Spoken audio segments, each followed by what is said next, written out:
Greetings, vinyl community. Hope everyone is doing well. We're going to be joined by my dog today because I can't get rid of him. He lives here too, apparently. So he's young. He doesn't know out of the room when filming. He doesn't know what that means yet, but he will. But this is Theo. And he's going to get in the way for most of this video today. But you know what? We're going to get started. Just really quickly, I think I said this last video.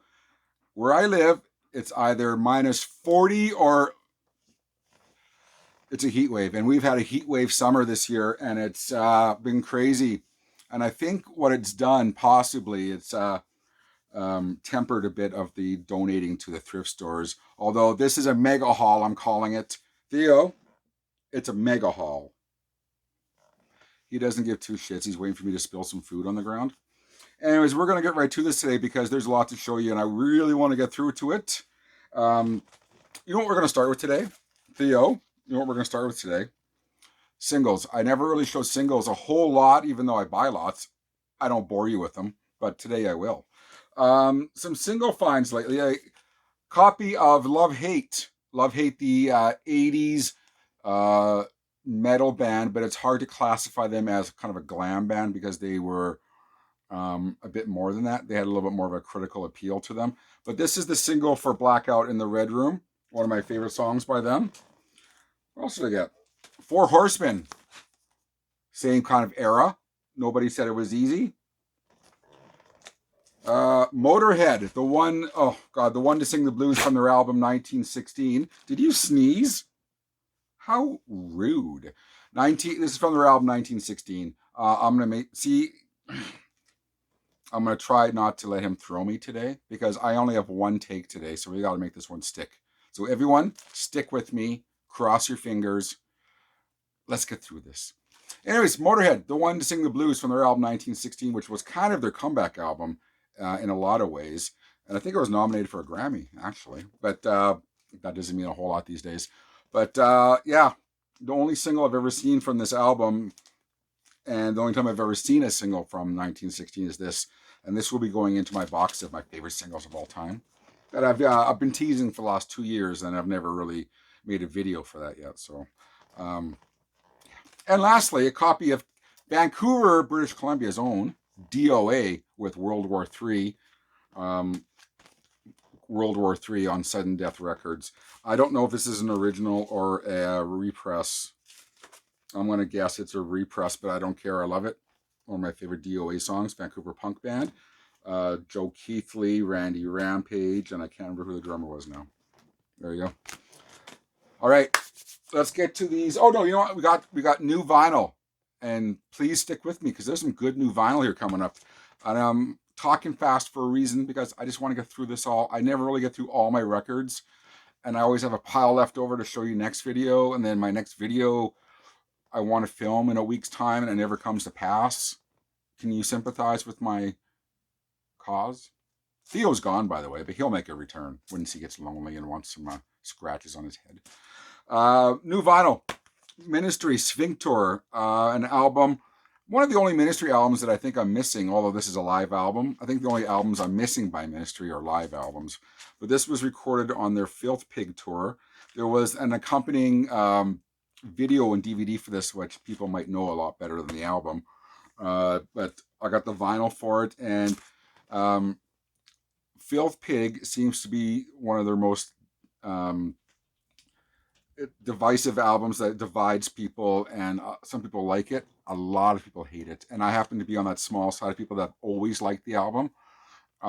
It's not as fast. It's really slow and brooding and almost like just Sabbath-like, Doom kind of like. And that was kind of because Al Jorgensen was in the midst of massive heroin addiction, and he just wrote pain and just sludge, and I love this album. Really good live album. Leafhound. Finally, I finally bought a copy of this album, Growers of Mushrooms. It's one person on my Instagram said it was kind of boogie music, boogie blues music or something like that. I can't remember the exact term. I apologize if you're watching this and you made that comment. But it always makes the lists, whatever that means to you, of kind of best proto-metal hard rock albums of all time. And this was 1971. This might be their one and only album, but it is such a good album. I highly recommend it. Yes, it has that element of kind of boogie rock, but there's much more than that. Look who's coming! Are you gonna knock over? If he knocks over the camera, by the way, we're gonna keep on rolling. I promise you that. You can kind of see him in the background there. But anyways, Leaf Hound, Growers of Mushrooms. Dumb album name, incredibly good album. Record store day titles, a couple that I didn't pick up first go around, and then some stores got some late stock, is Def Leppard Live 1980, When the Walls Come Tumbling Down. I think this was a first release for record store day, and then it kind of made an appearance for anyone to buy at retail. So kind of the record store day, what did I just say it was called? First something or other? Yeah, that's kind of a bit of a scam because all you do is you get it a few weeks early or whatever it is. But anyways, it's Live 1980, which would be around their first album tour, and it's in a lot of ways their best live thing you've ever heard by them. On Through the Night would be their first album, so it'd be on that tour, and how they have a full set of it. But anyways, this is when they were in full flight, even though it's their early beginnings. No gloss on this album, just pure hard rock, and I highly recommend this album. Get out of my drink, Monsignor. Cheers, everyone, from my underperforming Edmonton Oilers. Best player of our time. Can't make it past the first round. Anyways, Hawkwind, Greasy Truckers Party. When I showed my record store day titles that I got, a lot of people mentioned, why didn't you get Hawkwind? Because you talk about Hawkwind a lot, yet you didn't get that album. And I thought, well, how many live albums do I need? I have quite a few live albums from this era, 1972, is it? And so I didn't get it first time around, and kind of prioritized a bit. And then a store locally got this kind of late. And then I ended up picking it up, and I'm glad I did. And I probably should have trusted my instincts and picked it up the first time, because it's part of a big festival called the Greasy Truckers Party. And I think it was at the Roundhouse in London. Is it the Roundhouse? The Roundhouse, which I've been to. Anyways, regardless of that, it was a bunch of bands on the bill, and then Hawkwind. I'm not sure if they headlined, but it's a really great technical difficulty laden performance, but great nonetheless, and I'm really happy I picked it up. Look at him be a good boy, just laying here. Good for you. Oh, I might feed you today. Anyways, this is the latest in the Blue Note audiophile series, which is, and I'm not sure if I don't think I showed you one. I think I showed you Joe Henderson last video. This is Dexter Gordon's Go, which is the latest in Blue Note's audiophile vinyl reissues, which follows in the line of the Tone Poet series, etc., etc. The Verve Records now has a series of audiophile records at affordable prices. This is the Blue Note version of that. Everyone's jumping on the Tone Poet bandwagon. But anyways, doesn't matter to me. These are good audiophile quality vinyl at affordable prices for people who want to dip their toe in jazz, but you want a record that's actually better sounding than originals. Jump on these trains of these labels making affordable audiophile vinyl. Excellent pressing. Once again, highly recommended. Dream Theater's Awake. I was able to get a music on vinyl pressing of this. A Dream Theater album that how do I say this? I'm a moderate Dream Theater fan, but this being their second or third album, second with their singer James LaBrie. In a lot of ways, it might be, except for Metropolis Part 2 and Images and Words, it's in that mix of best albums they've made between Metropolis Part 2 and Images and Words, and then their second album, Awake, where they were getting a lot of pressure from their record label to make an album just as popular as Images and Words, which did quite well because it has Pull Me Under on it. But they came out, and it's actually harder, and it's more guitar oriented. And to that end, I really like this album, and it's kind of, I will never own every I think I have a lot of their CDs, which I got for free from Warner Music when I was in the business. Bunny years in the business. But this might be only my fifth Dream Theater vinyl. So I kind of pick and choose, and I found a copy of Awake, which is I think is out of print now for Music on Vinyl. So I found a copy of that brand new, which I was thrilled about. Thank you, Ty and Reg at RCP. Thank you for that. I was able to get a copy. See, this is where a lot of people who make these videos and that are much popular than me, which I don't know why. They tend to make vinyl videos where their music tastes are kind of all centered one way, more or less. And I'm not sure if because of my eclectic taste does that thrill people. I don't know, because I got John Prine, In Spite of Ourselves. This is an album he did with a lot of guest female singers, like Iris DeMent, who's the star of the show on this one. Emmylou Harris is on it, and Lucinda Williams, Trisha Yearwood. And they're doing kind of classic songs. I think there's only one song written on here by John Prine. And it was an album that I got introduced to when I worked at I managed a record store where it was very much centered towards this kind of music and blues and roots and folk and stuff like that. And this being one of our most popular albums we had during my 10 years there, I thought I should, and I just have fond memories of that album playing in the store. And it's not really my bag, but it kind of, hearing it for the 50th or 60th time, it kind of catches on. And I ended up liking this album, and I forgot all about it until my father-in-law was asking me to pick up some John Prine albums for him. Hence this and this. It's a heat wave, you know. I'm looking over here again. It should be over here. Maybe that's why there's people much more popular than me, because they know where to look. And they have fancy beginnings. Fancy intros of the same needle dropping on the record. Anyways, we're going to go to Thrift Store Vinyl, and this is probably one of my best hauls of all summer. And I'm going to show you, these are all originals.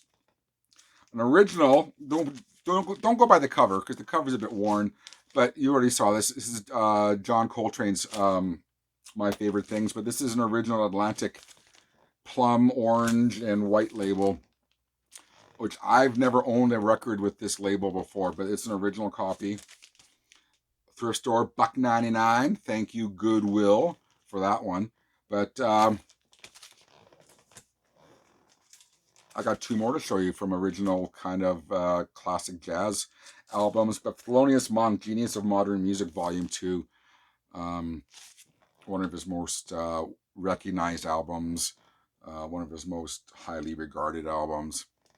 And this is an original Blue Note. I can't believe I found original Blue Notes. I don't think they're the best sounding copies, but I can impress my dog Theo by saying, hey, I'm playing an original Blue Note record. Thelonious Monk, Genius of Modern Music, Volume 2.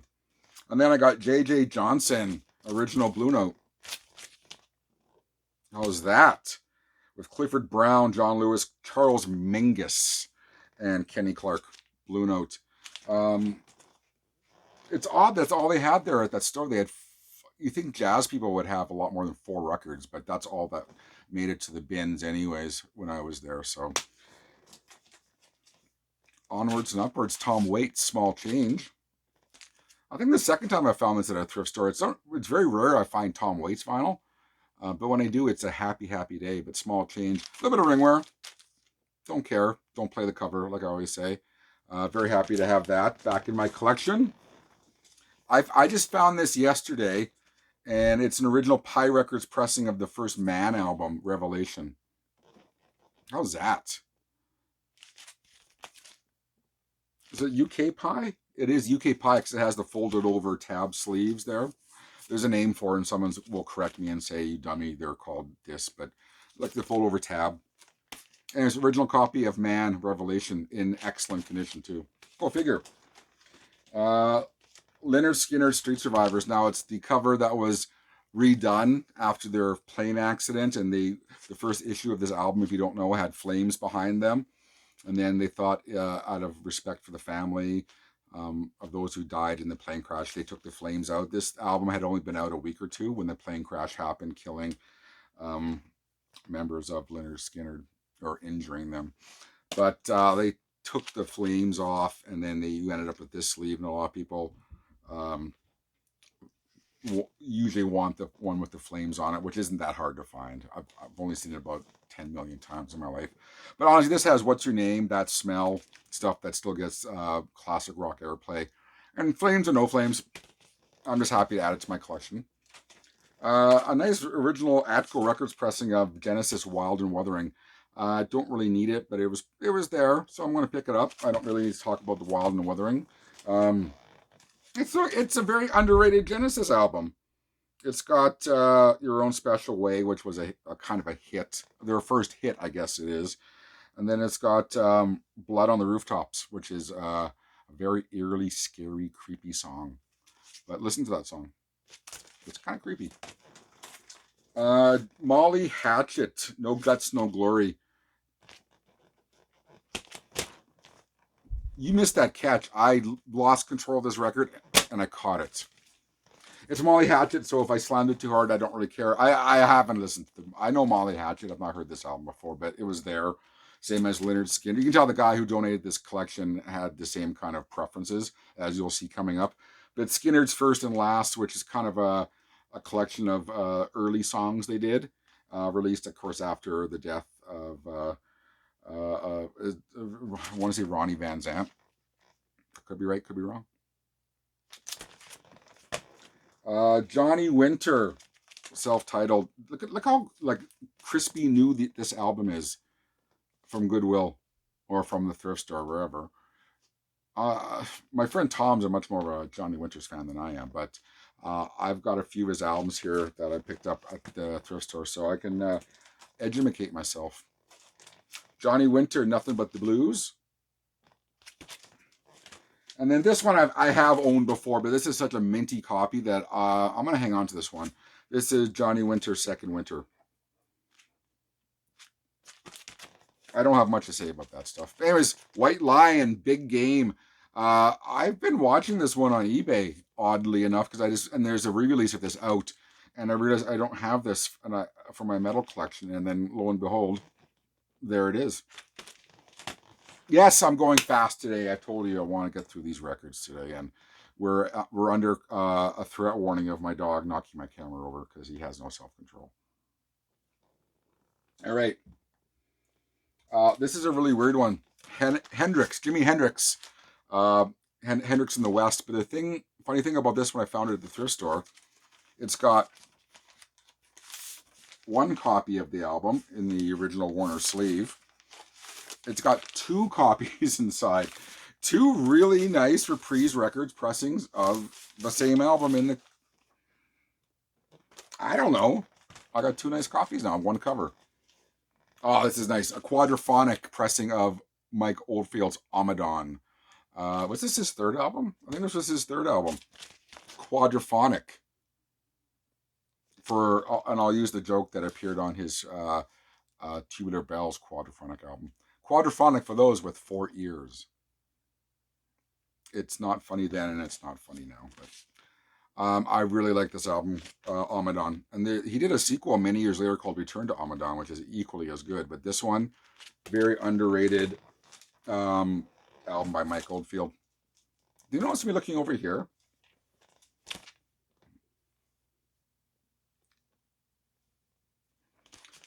Tom Petty, Southern Accents. When I find a Tom Petty album in the wild, it's usually this one.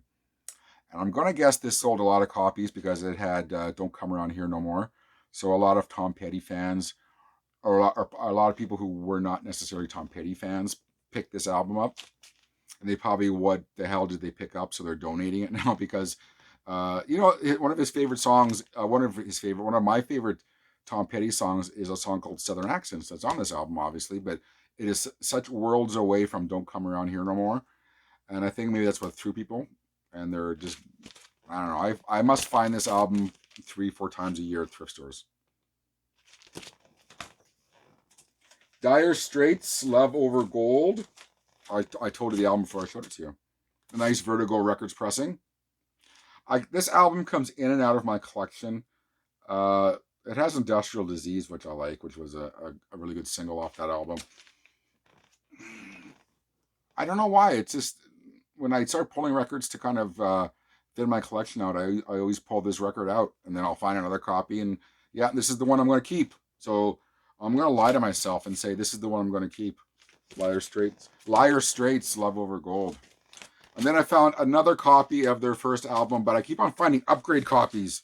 And this one is as beautiful gets. So this will be my one and only keeper album. And this is a Dire Straits album that always remains in my collection because I do love their first album. Of course, with the song Sultans of Swing on it. A UK 12-inch single for Dwight Yoakam, Little Sister. Why would Dwight Yoakam have a 12-inch single? There's no remixes on it. I don't know. I'm happy to have it though. I love that song. Weird Al Yankovic's Dare to Be Stupid, another upgrade copy. And yes, I like this album. The song Dare to Be Stupid is possibly the best parody song ever, even though it was an original song. It's kind of based upon Devo and their sound. And watch the video and tell me that the song unto itself is not a great song. It is. I will put that on a mixtape with just normal 80s songs because it's that good. But you're not going to believe me anyways. You should. Tesla, 12-inch single for Edison's Medicine from their album Psychotic Supper. This is, did I show you this last video? I have a feeling like I did. But it's a fold-out cover. And then I did show you this one last video. It's green vinyl. It's envious of all the other records in my collection that I'm showing you. The Kinks soap opera. I don't know this album very well. There's the thrift store tag on it. So obviously I've not listened to it because I've not peeled that tag off of it yet. But I'm gonna have to listen to this record. Willie Nelson. I've been collecting Willie Nelson records lately because I'm getting old and I'm having fond memories of my old man who's passed away, who loved Willie Nelson, but he also loved Motorhead. And he loved Kiss and a lot of other bands. But he loved a lot of the outlaw country when in the late 70s, early 80s. And always on my mind was kind of one of those albums that was always in the mix of my dad playing stuff around the house. This is probably like my 10th Willie Nelson album I have now. And just fond memories. Cannonball Adderley. This is a Pickwick reissue of an album called I Got It Bad and That Ain't Good. Pickwick used to be kind of a semi-legitimate label before they started making really bad tribute albums and just knockoff records, but this is a genuine reissue of a Cannonball Adderley album. A lot of jazz in this one, isn't there? Cheers, everyone. Hope everyone's doing well, by the way. Hope everyone has survived COVID or is surviving COVID. How's that for a non sequitur? But like I said, I generally hope everyone is doing well, and let's hope we can see concerts again soon, and we can go to record fairs so we can find albums like the Black Hole soundtrack from Disney. It's from John Barry, who did James Bond albums, the score for James Bond albums. He did some of them anyways. He did the Black Hole, and I've never actually owned this album before, and I'm not sure how much of a fan I am of music, but I remember the film. Merle Haggard, Mama Tried. I'm gonna not talk about country a whole lot because I don't know how many people out there have a penchant for country. I'm not the biggest country fan. As I get older, like I just said, I started having fond memories of my dad's music, and you can find him for $1.99 readily. Just pick him up for memories, and this is one of the albums he owned. So Mama Tried, Merle Haggard. Alice Cooper, a nice copy of Goes to Hell with the original inner sleeve. This is this is the Burbank label, as they call it. Palm label, Burbank. Anyways, a nice copy of Alice Cooper Goes to Hell, which I've actually got when you think you own all the Alice Cooper albums, and then you realize you don't have a copy of that one. But this is one of the most exciting ones I have today. Is a copy of Sentimental Hygiene by Warren Zevon.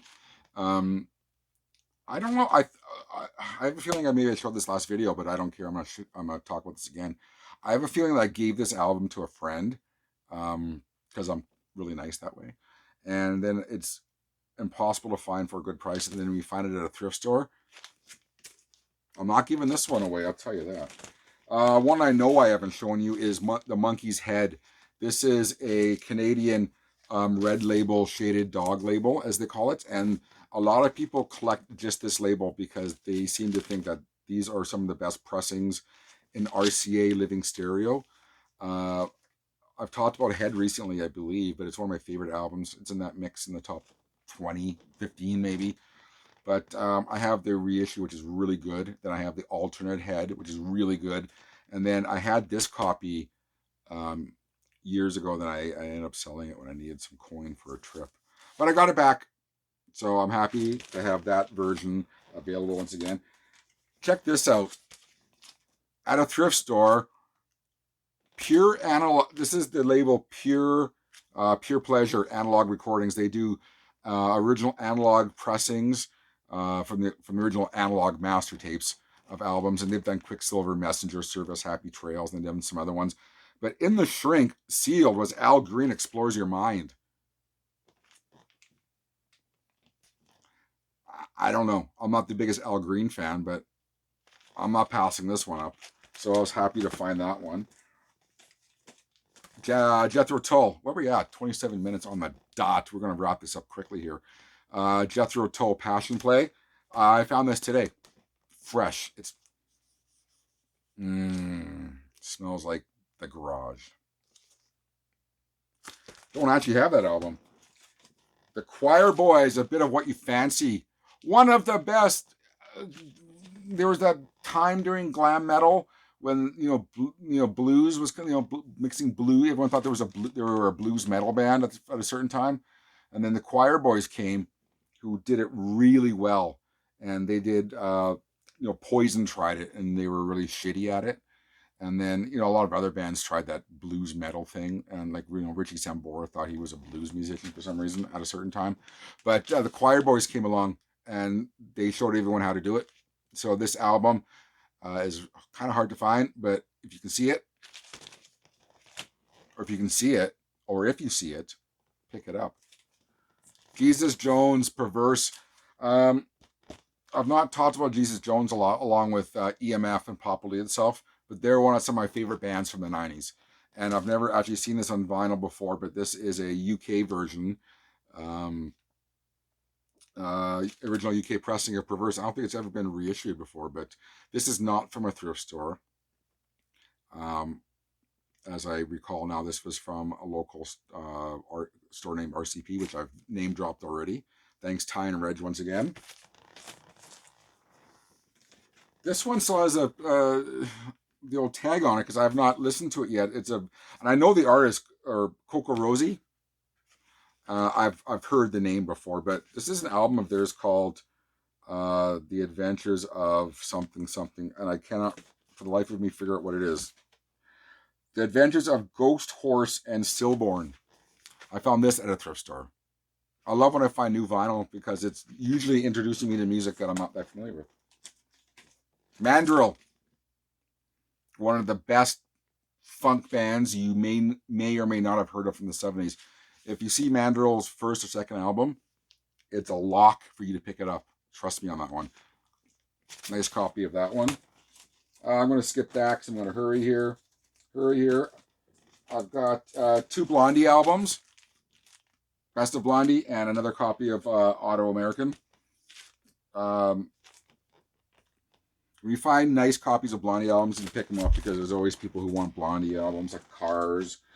I'm going to be quick here. Jim Carroll Band, Catholic Boy. Of course, this has the song People Who Died, I think. Yeah, People Who Died. Jim Carroll and his album Catholic Boy. You know what? We're just going to end with Carl Perkins, Brown Eyed Handsome Man, which is a collection. This was on Harmony Records. Some good old rockabilly Carl Perkins. And then we got a copy of Brian Ferry's first solo album. I think it's his first solo album. And then Boston, second album, Don't Look Back. Nice, minty original pressing. And the reason why that's important for Boston albums is because they are so sonically amazing that it's worth it to have a nice clean copy of an original pressing, or if you can get an audiophile pressing where they've gone back and they've done it from the original master tapes.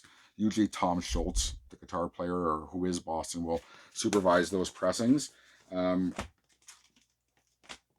don't know what else to say about that. I finished this video and I got through everything but about 4 albums, but you didn't really want to see those ones anyways.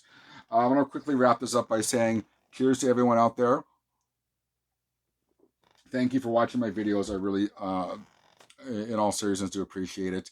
I'm doing well. Getting through this heat wave, and I've avoided COVID so far. I've got my double shot, so I'm feeling pretty good. And like I said, I just cannot wait until we can start seeing concerts again and just roaming about free. Theo, come here. Let's say goodbye to everyone. Come on. There's Theo right here. Come on, Theo. There he is. So from Theo and me, hang on. Sorry.